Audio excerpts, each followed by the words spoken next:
नमस्ते बच्चों। आज से हम प्रारंभ करेंगे कक्षा 7 संस्कृत विषय। जी, संस्कृत, न कि संस्कृत। जो बच्चे पिछली कक्षा से मुझसे जुड़े हुए हैं वे जानते हैं कि इस विषय के शब्द का सही उच्चारण है संस्कृत। चूंकि इसमें सम उपसर्ग होता है इसलिए इसे संस्कृत कहा जाता है, संस्कृत स्वरूप में उच्चारित किया जाता है। तो जो बच्चे मुझसे नए जुड़ रहे हैं वे भी सीखने और समझने का प्रयत्न करें और इसका सही उच्चारण करने का प्रयत्न करें कि इसे संस्कृत कहा जाता है, न कि संस्कृत। तो चलिए प्रारंभ करते हैं आज से आपकी यह नवीन पाठ्य पुस्तक दीपकम कक्षा 7 संस्कृत। और इसका प्रथम पाठ आपके हैं वंदे भारत मातरम। वंदे भारत मातरम। वंदे का अर्थ वंदना करता हूं या वंदना करती हूं। भारत मातरम, भारत माता की। भारत माता की वंदना करता हूं अथवा भारत माता की वंदना करती हूं। तो बच्चों जो मुझसे पहले से जुड़े हुए हैं वे जानते हैं मेरा पढ़ाने का तरीका। तो जो नए जुड़ रहे हैं उनके लिए फिर से दोहराती हूं कि आप अपनी पाठ्य पुस्तक और पेंसिल अपने साथ लेकर बैठेंगे, शब्दों के अर्थ आप साथ साथ लिखते चलेंगे जो आपको बताए जाएंगे, जिससे आपको दोहरान कार्य में आसानी होगी और आपको पाठ का अर्थ इतना अच्छे से समझ में आएगा कि आप प्रश्नों के उत्तर स्वयं ही देने का प्रयास करने लगेंगे। चलिए प्रारंभ करें। अम्ब वयम विभिन्नेषु कार्यक्रमेषु आकाशवाण्यां शालायां च वंदे मातरम इति गीतम बहुत्र शृणुमः। यहाँ पे आपको एक पिक्चर दिखाई दे रही है जिसमें एक महिला है और उसके आसपास दो बच्चे खड़े हैं, एक लड़का और एक लड़की। तो इधर से जो बच्चा, जो मेल कैंडिडेट है, वह कह रहा है अम्ब। अम्ब का अर्थ माता। तो इससे एक चीज सुनिश्चित हो गई कि यह महिला इस बच्चे की माता है।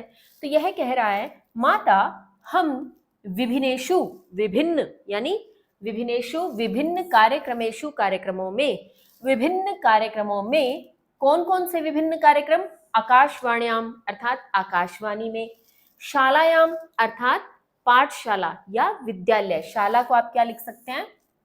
विद्यालय या पाठशाला। दोनों में से दोनों ही सही हैं, जो आप लिखना चाहे वह लिख सकते हैं। विद्यालय में च मैंने और वंदे मातरम। वंदे मातरम का वैसे अर्थ आपको बताया कि वंदना करता हूं माता की, लेकिन यहाँ पे वंदे मातरम गीत के लिए प्रयुक्त हुआ है, जो हम वंदे मातरम गाते हैं, जिसे हम राष्ट्रीय गीत के नाम से जानते हैं। तो वंदे मातरम यह गीत बहुत्र, बहुत्र होता है अनेक स्थानों पर। बहुत्र अर्थात अनेक स्थानों पर। इसको आप साथ साथ लिखते चलेंगे। शृणुमः सुनते हैं, शृणुमः सुनते हैं। अब इस पूरी पंक्ति का अर्थ एक साथ देखिए।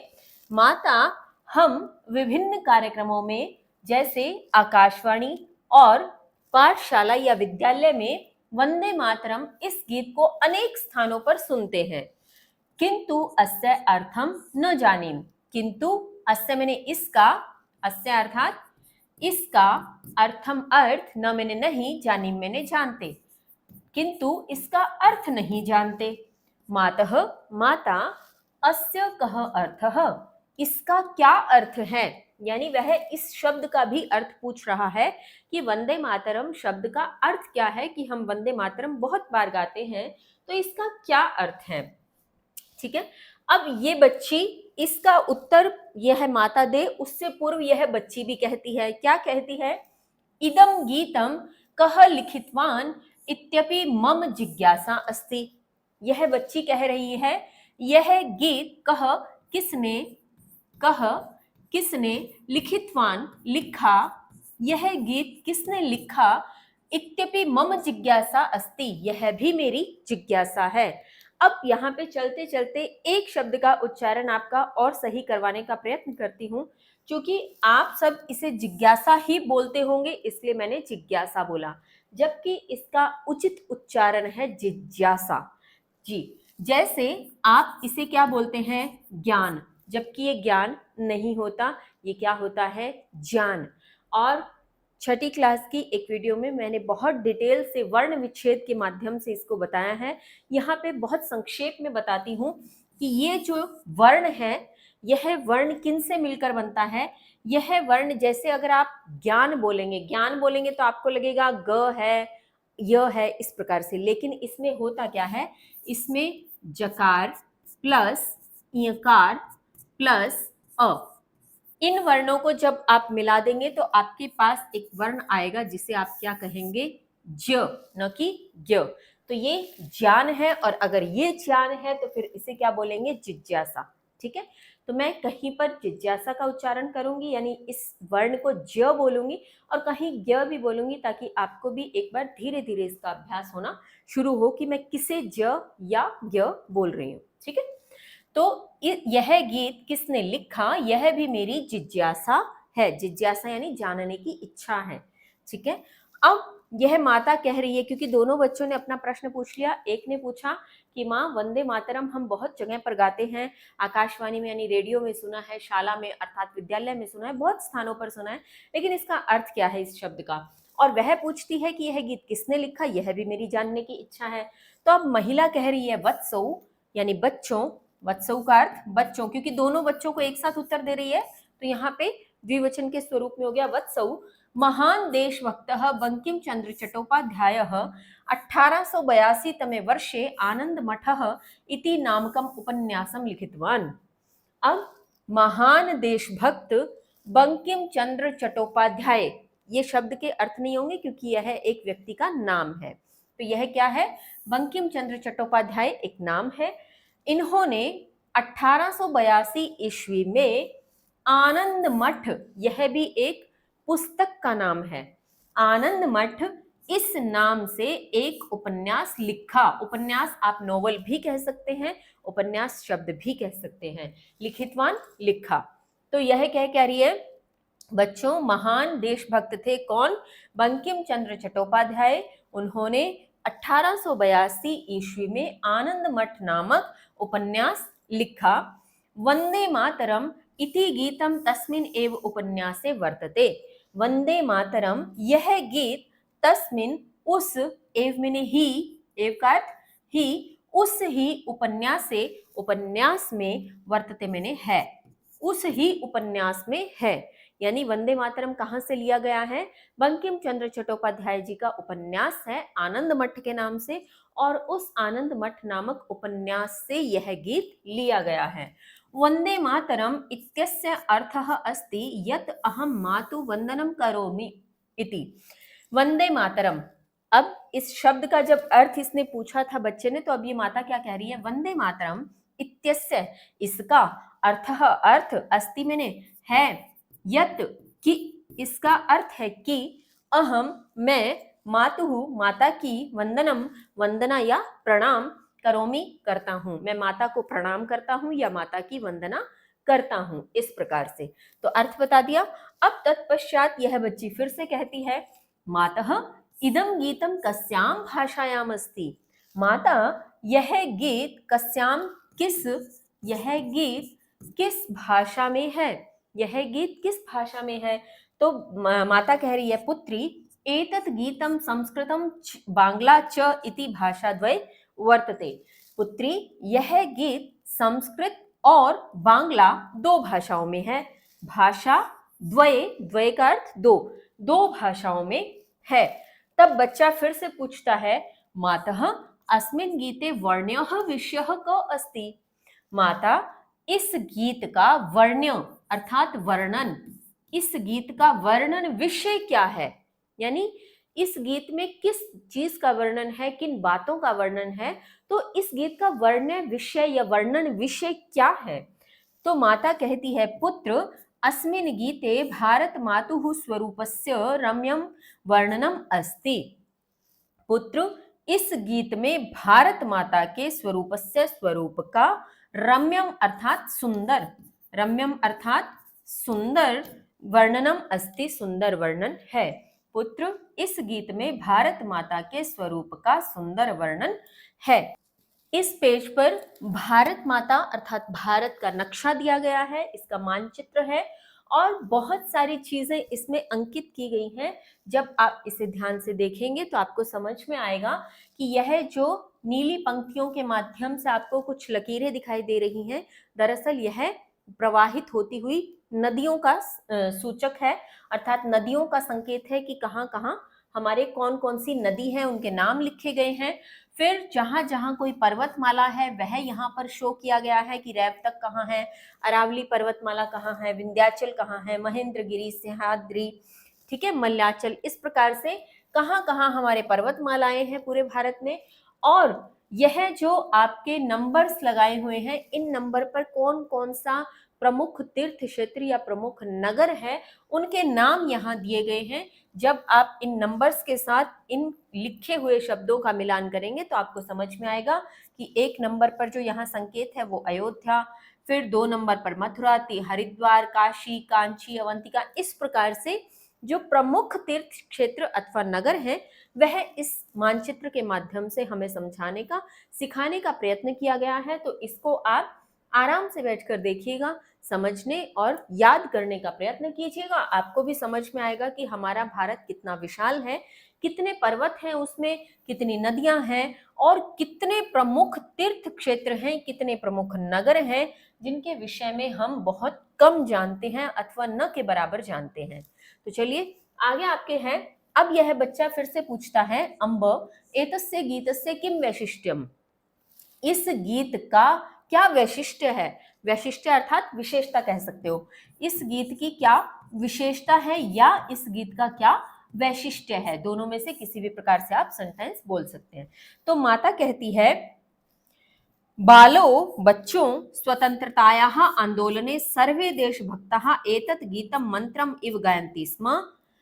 स्वतंत्रतायां, स्वतंत्रता के, आंदोलने, आंदोलन के समय में, स्वतंत्रता के आंदोलन में, सर्वे सभी देशभक्तः, देशभक्तों ने, एतत् यह गीतम गीत, मंत्रम मंत्र, इव, इव का अर्थ होता है के समान, इव अर्थात के समान या की तरह, दोनों में से किसी भी शब्द का प्रयोग आप कर सकते हैं। की समान या की तरह या के समान गायन्ति स्मः गाया था, यानी स्वतंत्रता के आंदोलन में सभी देशभक्तों ने यह गीत मंत्र के समान गाया था। क्योंकि जब इस बच्चे ने पूछा कि इस गाने की, इस गीत की क्या विशेषता है, तो माता कहती है ये मंत्र था। कब? आंदोलन के समय में, जो स्वतंत्रता का आंदोलन चल रहा था, तो देशभक्त वंदे मातरम के गूंज से इसे मंत्र के रूप में गाते थे और स्वयं को क्या प्रोत्साहित करते थे। सम्प्रति अपि इदं गीतं श्रुत्वा गीत्वा च वयं सर्वे भारतीयाः प्रेरिताः भवामः। सम्प्रति, सम्प्रति का मतलब अभी तक, सम्प्रति अभी तक या अभी भी, ठीक है, दोनों में से कोई भी शब्द। अभी तक, अपि भी, इदम यह, गीतम गीत, श्रुत्वा, श्रुत्वा का अर्थ सुनकर, श्रुत्वा अर्थात सुनकर, गीत्वा गाकर, च मैंने और, वयम मैंने हम, सर्वे मैंने सभी, भारतीयः मैंने भारतीय, प्रेरितः मैंने प्रेरित, भवामः मैंने होते हैं, भवामः होते हैं। तो अर्थ देखिए पूरी पंक्ति का एक साथ, ये कह रही है अभी तक भी यह गीत सुनकर और गाकर हम सभी भारतीय प्रेरित होते हैं। यानी आंदोलन के समय तो था ही प्रेरणा देने वाला, तब तो मंत्र के रूप में गाया ही जाता था, लेकिन आज भी जब हम भारतीय इस गीत को गाते हैं, सुनते हैं, तो हम प्रेरित होते हैं, हमारे भीतर उत्साह का वर्धन होता है। फिर ये बच्ची कह रही है, मातः वंदे मातरम इति गीतस्य अर्थः इतिहासः च कियान् महान् अस्ति खलु। हे माता, वंदे मातरम इति गीतस्य, यह गीत का, अर्थः अर्थ, इतिहासः इतिहास, च मैंने और, कियान् मैंने कितना, कियान् अर्थात कितना, महानः महान, अस्ति मैंने है, खलु मैंने निश्चय ही, खलु अर्थात निश्चय ही। तो यह बच्ची कहती है, जब माँ ने उसे बताया कि यह कहाँ से लिया गया है, किसने लिखा, कब गाया जाता था और आज भी गाते हैं तो हम प्रेरित होते हैं, तो यह बच्ची कहती है, माता वंदे मातरम, यह गीत, इस गीत का अर्थ और इतिहास कितना महान है, निश्चय ही, अर्थात निश्चय ही इस गीत का जो इतिहास और अर्थ है बहुत महान है। यह इसके भाव है कहने के। अब बच्चा कहता है अम्ब आवाम अस्माकं राष्ट्रध्वजस्य विषये अपि किंचित ज्ञातुम इच्छावः। माता आवाम हम दोनों, आवाम किसके लिए, हम दोनों, अस्माकम हमारे राष्ट्रध्वजस्य राष्ट्रध्वज के विषय विषय में, अपि मैंने भी, किंचित मैंने कुछ, किंचित अर्थात कुछ, ज्ञातुम जानने की, इच्छावह इच्छा करते हैं या जानना चाहते हैं। माता हम हमारे राष्ट्रध्वज के विषय में भी कुछ जानना चाहते हैं या कुछ जानने की इच्छा करते हैं। तो माता कहती है साधु अर्थात ठीक है, अधुना वयं भारत मातुः त्रिवर्ण ध्वजस्य च विषये जानीमः। अब अधुना अर्थात अब, अधुना अर्थात अब, ठीक है अब हम भारत मातुः अर्थात भारत माता के त्रिवर्ण ध्वजस्य तिरंगे झंडे के विषय में जानते हैं। अब हम तिरंगे झंडे के विषय में जानते हैं। तो अब माता आगे क्या कहती है, किस प्रकार कहती है, आइए समझने और पढ़ने का प्रयत्न करते हैं। एषा अस्माकं वत्सला भारत माता, एषा यह अस्माकं हमारी, वत्सला का अर्थ होता है स्नेहालु, स्नेहालु, स्नेहालु यानी स्नेह देने वाली, स्नेहालु अर्थात स्नेह देने वाली, ठीक है। एषा अस्माकं वत्सला भारत माता, यह हमारी स्नेहालु भारत माता है, यानी स्नेह देने वाली भारत माता है। अहो अस्माकं भारत मातुः महात्म्यः, महात्म्यम, अहो अरे, अस्माकं भारत मातु महात्म्यम, हमारी भारत माता की महिमा, महात्म्यम अर्थात महिमा, अरे हमारी भारत माता की महिमा, यानी एक गर्व का जो पल है या गर्व के शब्द हैं, इस प्रकार से कहती है। फिर वो कहती है साक्षात पर्वतराजः हिमालयः मुकुट रूपेण अस्या मस्तके शोभते। साक्षात यानी प्रत्यक्ष रूप से, साक्षात अर्थात प्रत्यक्ष रूप से, पर्वतराज हिमालय यानी पर्वतों का राजा किसको कहा जाता है, हिमालय को। तो पर्वतराज हिमालय मुकुट रूपेण, मुकुट के रूप में, अस्या इसके, मस्तके मस्तक पर, शोभते सुशोभित होते हैं या शोभा पाते हैं। तो कहना क्या चाह रही है माता, वो कह रही है अरे मेरे भारत माता की महिमा, प्रत्यक्ष पर्वतराज हिमालय भी मुकुट के रूप में इसकी मस्तक पर शोभा पाता है या सुशोभित होता है। अस्याह चरण, क्योंकि मुकुट कहाँ पहना जाता है, सिर पे, और हमारे भारत माता या हमारे भारत का जब हम मानचित्र देखते हैं तो हिमालय कहाँ है, सबसे ऊपर उत्तर की तरफ। तो ऐसा हम प्रतीत करते हैं, ऐसा इमेजिनेशन, ऐसा एज्यूम करते हैं कि वह मुकुट के रूप में हमारी भारत माता के सिर पर विराजमान है। तत्पश्चात है अस्याह चरणों प्रक्षाल्यति स्वयं रत्नाकरः समुद्रः। अस्याह इसके, चरणों चरण यानी दोनों पैर या पूरे जो भी चरण हैं, प्रक्षाल्यति धोता है, चरणों प्रक्षाल्यति अर्थात धोता है, कौन, स्वयं रत्नाकरः समुद्र, रत्नाकर कहते हैं खजानों का जो भंडार है, रत्नों का जो भंडार है, ठीक है। तो रत्नों का भंडार, कौन है रत्नों का भंडार, समुद्र, ठीक है। रत्नों का भंडार जो समुद्र है वह स्वयं इसके पैरों को धोता है, क्योंकि हम जब अपने भारत का नक्शा देखेंगे तो भारत में सबसे दक्षिण की ओर क्या है, समुद्र है, ठीक है। तो ऐसा माना गया कि स्वयं रत्नाकर समुद्र इसके चरण धोता है। भारत भूमौ महेंद्रः मल्यः सह्य रैवतकः विंध्यः अरावलिः इत्याद्यः श्रेष्ठाः पर्वताः विराजन्ते। अब भारत भूमि पर महेंद्र, मल्य, ये सब नाम है पर्वतों के, ठीक है। महेंद्र, मल्य, सह्य, रैवतक, विंध्य, अरावली इत्यादि श्रेष्ठ पर्वत विराजमान है। विराजन्ते अर्थात विराजमान है। तो भारत भूमि पर महेंद्र, मल्य, सह्य, रेवतक, विंध्य, अरावली इत्यादि पर श्रेष्ठ पर्वत विराजमान है। अत्रैव गंगा यमुना सरस्वती सिंधु ब्रह्मपुत्रः गंडकी महानदी नर्मदा गोदावरी कृष्णा कावेरी इत्याद्यः पवित्रः नद्यः प्रवहन्ति। अब अत्रैव यहाँ पर, अत्रैव अर्थात यहाँ पर, गंगा यमुना सरस्वती सिंधु ब्रह्मपुत्र गंडकी महानदी नर्मदा गोदावरी कृष्णा कावेरी इत्यादि पवित्रः पवित्र, नद्यः नदियाँ, नद्यः अर्थात नदियाँ, प्रवहन्ति प्रवाहित होती हैं या बहती हैं, प्रवहन्ति बहती हैं या प्रवाहित होती हैं। तो ये जितने भी नाम हमने अब पढ़े वो क्या थे? नदियों के नाम है कि यहाँ पर गंगा, यमुना, सरस्वती, सिंधु, ब्रह्मपुत्र, गंडकी, महानदी, नर्मदा, गोदावरी, कृष्णा, कावेरी इत्यादि पवित्र नदियां बहती हैं। नद्यः अपि अस्माकं मातरः इव, नद्यः नदियां, अपि मैंने भी, अस्माकं मैंने हमारी, मातरः माता के, इवह समान है। नदियां भी हमारी माता के समान है क्योंकि वो हमें जल पहुंचाती हैं। हमारा जीवन का बहुत सारा काम, दैनिक दिनचर्या का बहुत सारा काम पानी के बिना संभव ही नहीं है। यहाँ तक कि हम पानी के बिना अधिक देर तक जीवित भी नहीं रह सकते। तो वह हमारी इतनी मदद करती हैं तो हम उन्हें माता के समान ही पूजते हैं, नदियों को हम माता मानते हैं। तो नदियां भी हमारी माता के समान हैं। अयोध्या, मथुरा, हरिद्वारम, काशी, कांची, अवंतिका, वैशाली, द्वारिकापुरी, गया, प्रयागः, पाटलिपुत्रम, विजयनगरम, इंद्रप्रस्थम, सोमनाथः, अमृतसरः इत्यादीनि मंगलानि तीर्थक्षेत्राणि नगराणि च भारत भूमौ एव सुशोभन्ते।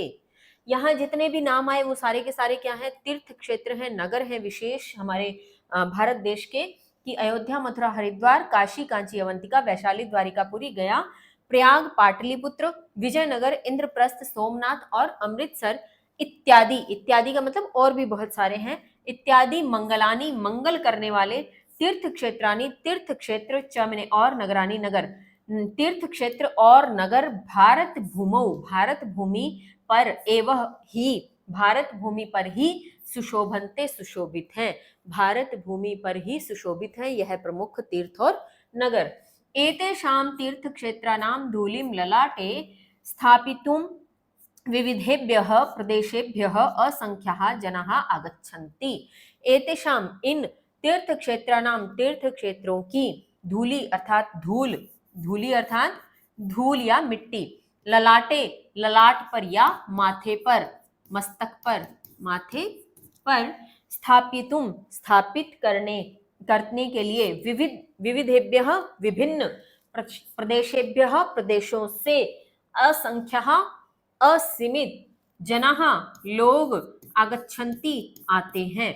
यानी जितने भी तीर्थ क्षेत्रों के, नगरों के नाम हमें बताए गए तो हमें ये कहा गया है कि इन तीर्थ क्षेत्रों की धूलि को, उसके धूल को माथे पर लगाने के लिए, स्थापित करने के लिए विभिन्न प्रदेशों से असंख्य लोग जो हैं यहाँ पर आते हैं। यह इसकी महिमा है। तत्पश्चात है, भारत मातुः हस्ते विलसति त्रिवर्णयुतः राष्ट्रध्वजः।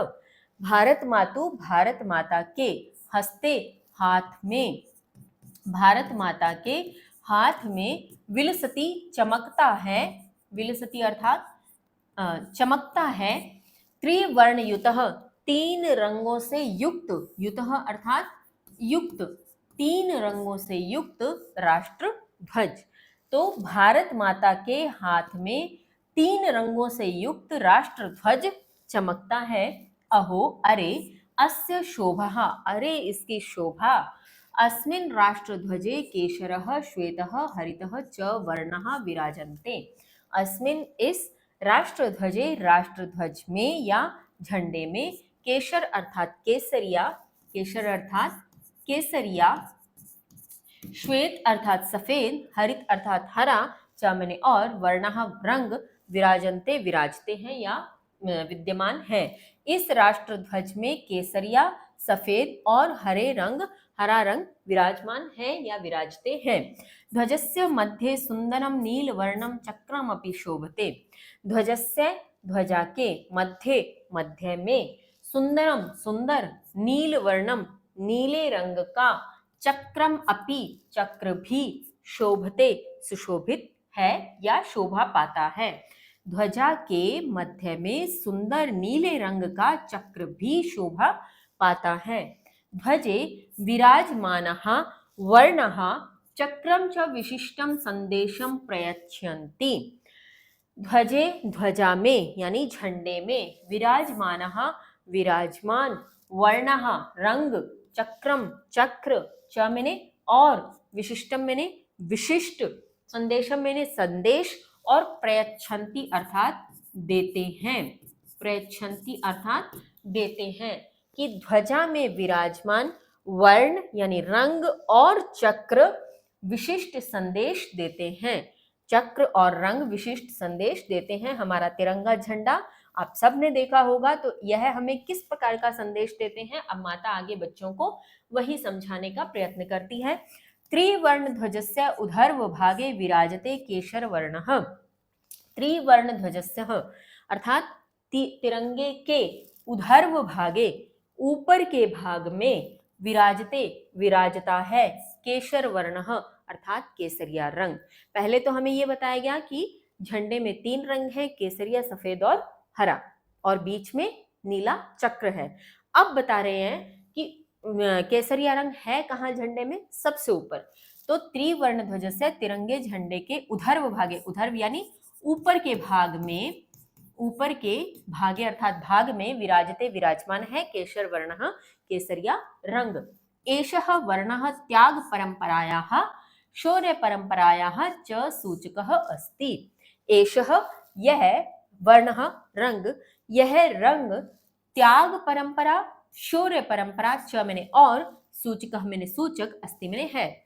यह रंग त्याग परंपरा और शौर्य परंपरा का सूचक है कि हम भारतीय कितना त्याग कर सकते हैं, कितना शौर्य है हम में, कितनी वीरता है, इसका सूचक कौन सा रंग है, केसरिया रंग है। ये भारत मातुः आजीवनम सेवाम कृतवन्तः देशस्य स्वतंत्रतां प्राप्तुं सहर्षम स्वप्राणान् अर्पितवन्तः च। एक बार यहां तक देखते हैं, फिर आगे की पंक्ति पूरी करते हैं।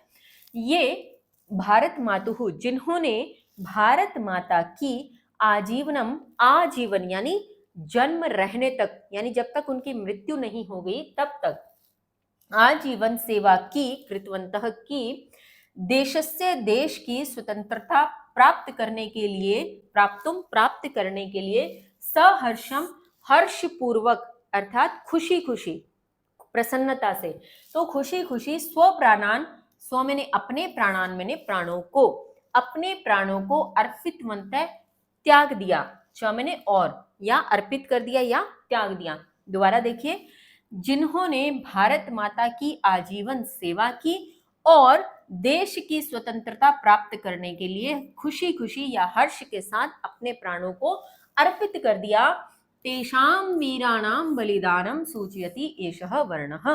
तेषां उन वीराणां वीरों के, बलिदानम बलिदान की, सूचयति सूचना देता है, एषः वर्णः यह रंग, यानी यह जो केसरिया रंग है यह उन वीरों के बलिदान की सूचना देता है। जयतु सैनिकः, सैनिकों की जय हो, इति वक्तुम अस्मान् प्रेरयति ध्वज स्थितः अयम केशर वर्णः। जयतु सैनिकः अर्थात सैनिकों की जय हो, यह वक्तुम अर्थात बोलने के लिए, यह बोलने के लिए, अस्मान हमें, अस्मान अर्थात हमें, प्रेरयति प्रेरित करता है, ध्वज स्थितः ध्वज में स्थित, अयम यह, केशर वर्णः केसरिया रंग, कि हमें अगर यह कहना हो सैनिकों की जय हो, जयतु सैनिकः, तो हमारे तिरंगे में स्थित यह केसर रंग, केसरिया रंग हमें यह बोलने के लिए प्रेरित करता है। इसका मतलब ही यही है केसरिया रंग का, कि हम तिरंगे के माध्यम से अपने सैनिकों की जय घोष कर रहे हैं, अपने सैनिकों को बहुत महत्व दे रहे हैं।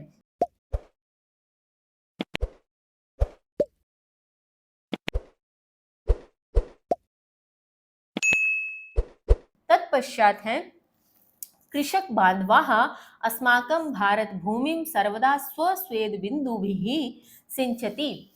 कृषक बांधवाः, कृषक अर्थात किसान, कृषक अर्थात किसान, बांधवा अर्थात भाई, किसान भाई, अस्माकं हमारी, भारत भूमि को, सर्वदा हमेशा, सर्वदा अर्थात हमेशा, स्व अपने, स्व अर्थात अपने, और स्वेद बिंदु भी, स्वेद और बिंदु भी ये दो शब्द है यहाँ।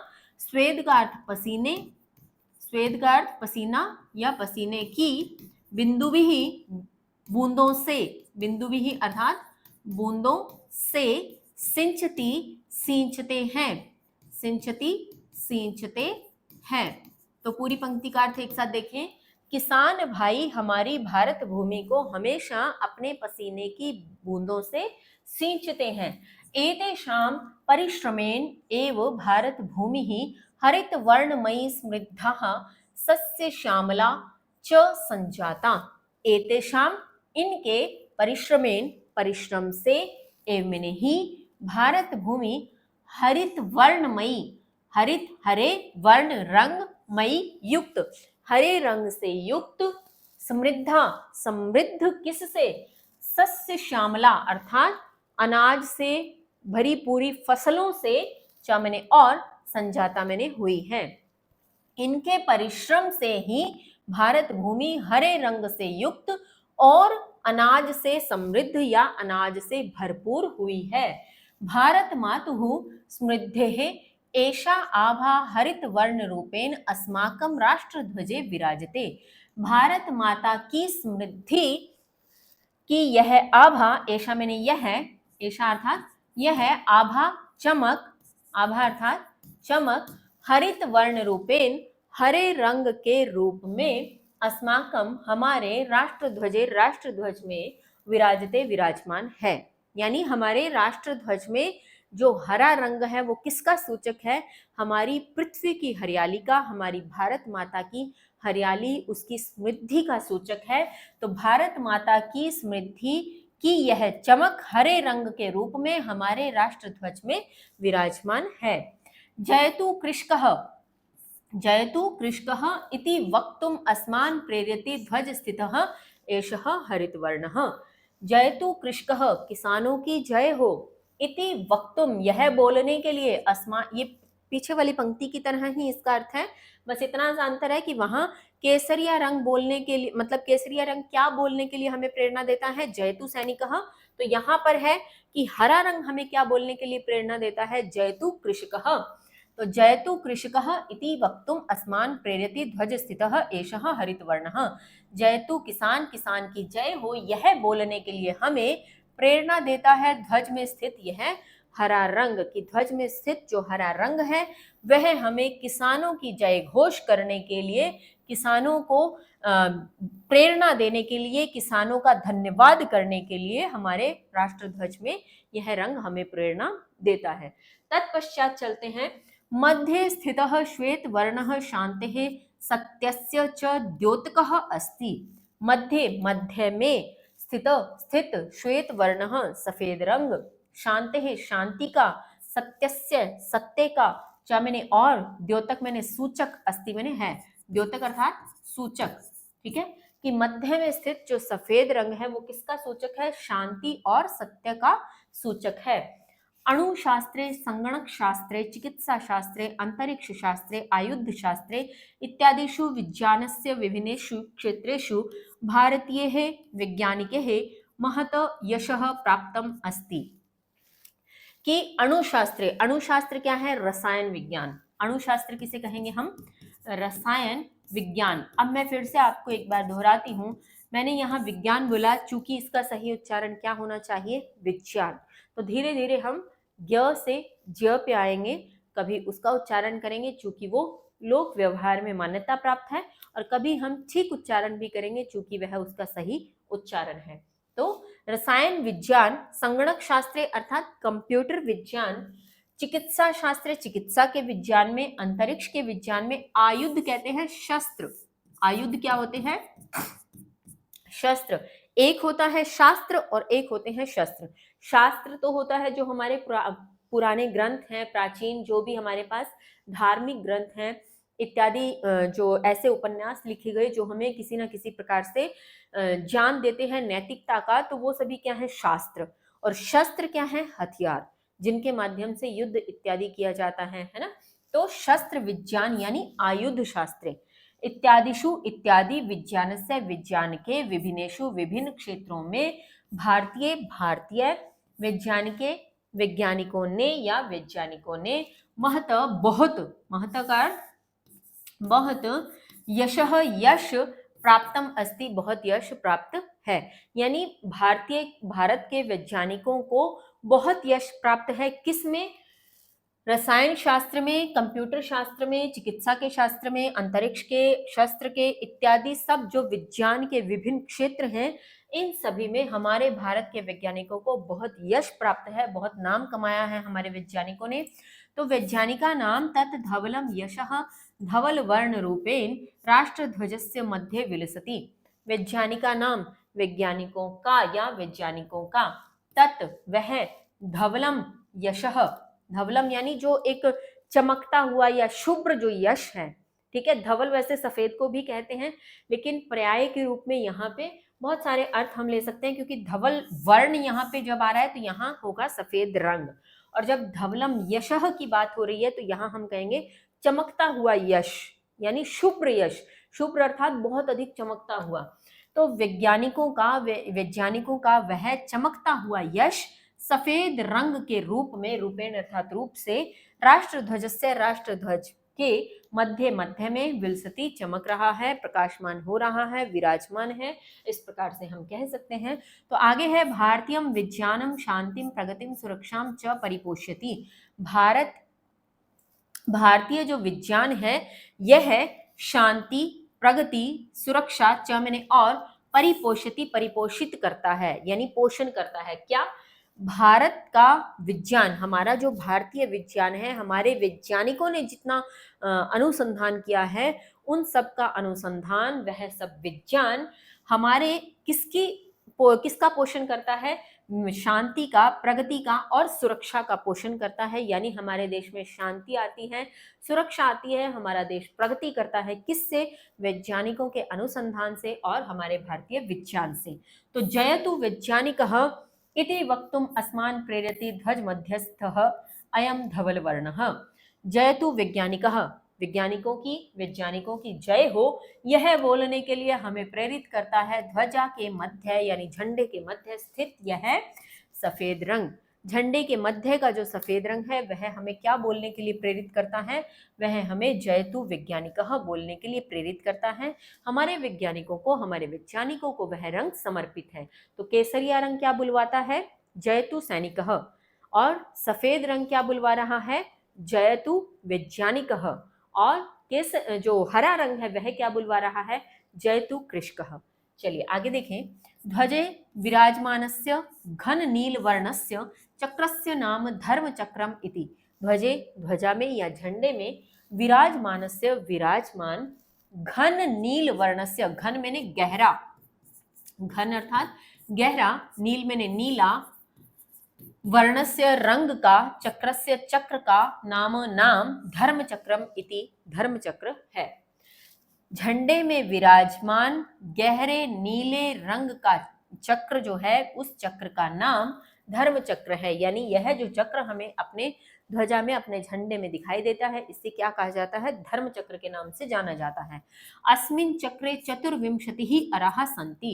अस्मिन्, इस चक्रे, चक्र में, चतुर्विंशति 24, चतुर्विंशति का अर्थ 24, अराह मैंने तीलियां, 24 तीलियां, संति मैंने है, ये जो हमें दिखाई देती हैं इसे क्या कहा जाता है? अराह अर्थात तीलियां।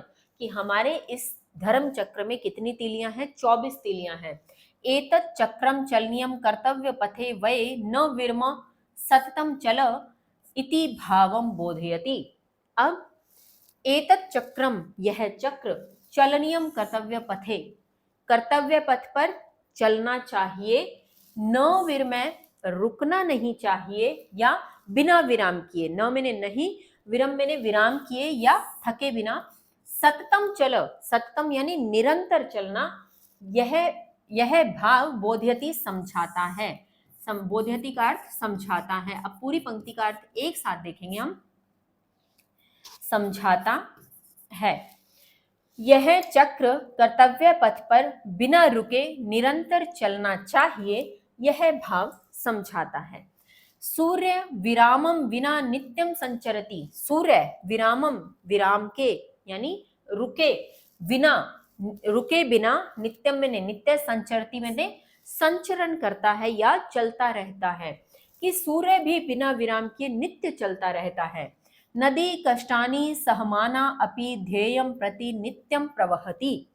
नदी कष्टानि कष्टों को, कष्टानि अर्थात कष्टों को, सहमाना सहन करके, सहन करके, अपि मैंने भी, ध्येयम लक्ष्य के, ध्येय अर्थात जो भी उसका ध्येय है, जो उसका लक्ष्य उसने साध रखा है कि उसे कहाँ तक जाना है। अक्सर नदियां कहाँ तक जाती हैं, अक्सर नदियां समुद्र में जाकर मिलती हैं, तो नदियों का ध्येय क्या है, समुद्र में मिल जाना।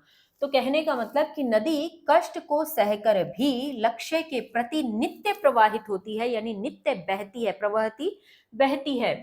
इदम चक्रम, यह चक्र, जीवने श्रांति है, जीवन में थकान, श्रांति का अर्थ होता है थकान, आलस्य, आलस्य का, प्रमादस्य असावधानता, प्रमाद किसे कहते हैं, असावधानता, यानी असावधान रहना, असावधानी का प्रतीक होता है प्रमाद। च मैंने और, स्थानम मैंने स्थान, न मैंने नहीं, यहाँ पे न बहुत इंपॉर्टेंट है, अन्यथा पूरी पंक्ति का अर्थ बदल जाएगा। न भवतु, नहीं होता है, यानी इति संदेशम प्रयच्छति, यह संदेश देता है, प्रयच्छति देता है। अब पूरी पंक्ति का एक साथ देखें, यह चक्र जीवन में थकान, आलस और असावधानता का स्थान नहीं है, ऐसा संदेश देता है कि हमारे जीवन में न तो थकान का कोई महत्व होना चाहिए, न हमारे जीवन में आलस्य होना चाहिए, न असावधानी होनी चाहिए, हमारे जीवन में इन तीनों का ही स्थान नहीं है। ऐसा संदेश कौन देता है, यह धर्म चक्र देता है। तत्पश्चात है वयम सर्वे अपि धन्याः यत अस्याम पवित्र भूम्याम जन्म प्राप्तवन्तः। वयम, हम, सर्वे अपि, सबने भी, धन्याः, हम सब भी धन्य हैं, सर्वे अपि, हम सब भी धन्य हैं, यत कि अस्याम, इस पवित्र भूम्याम, पवित्र भूमि पर, जन्म जन्म प्राप्तवंत, प्राप्त किया। हम सब भी धन्य हैं कि इस पवित्र भूमि पर जन्म प्राप्त किया। वयम पवित्राया भारत मातुः नित्यं वंदनम कुर्मः, अस्याः गौरववर्धनार्थं च प्रयत्नं कुर्मः।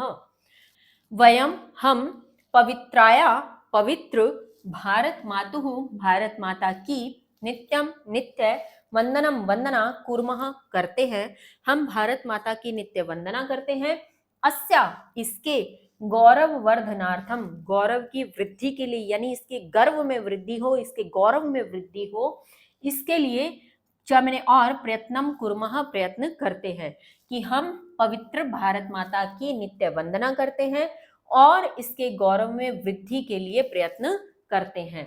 आगच्छन्तु मिलित्वा सर्वे गायामः, आगच्छन्तु, आइए, मिलित्वा, मिलकर, सर्वे गायामः, सभी गाते हैं, आइए, मिलकर सभी गाते हैं। वयम बालका भारत भक्तः, हम सब बालक भारत भक्त, वयम बालिका भारत भक्तः, हम सब बालिकाएं भी भारत भक्त, वयम ही सर्वे भारत भक्तः, हम सब ही भारत भक्त, यानी पहले कहा कि हम सब बालक भारत भक्त, फिर बालिकाएं कहती हैं हम सब बालिकाएं भारत भक्त, फिर वे कहते हैं हम सब ही भारत भक्त। पृथ्वीम स्वर्गम जेतुम शक्ता, पृथ्वीम, पृथ्वी जैसे इस स्वर्ग को, जेतुम, जीतने के लिए या जीतने में, शक्तः, समर्थ हैं, जीतने में समर्थ हैं। तो पूरा क्या हुआ, हम बालक भारत भक्त, हम बालिका भारत भक्त, हम सभी भारत भक्त पृथ्वी जैसे स्वर्ग को जीतने में समर्थ हैं। इस प्रकार से हमारी इस भारत भूमि की, इस भारत माता की महिमा है। तो यदि आपको इस अध्याय में कुछ समझ न आया हो तो आप कमेंट बॉक्स में कमेंट कर सकते हैं और आपको समझाने का प्रयत्न रहेगा। मिलते हैं अगली वीडियो में इस पाठ के प्रश्नोत्तर के साथ।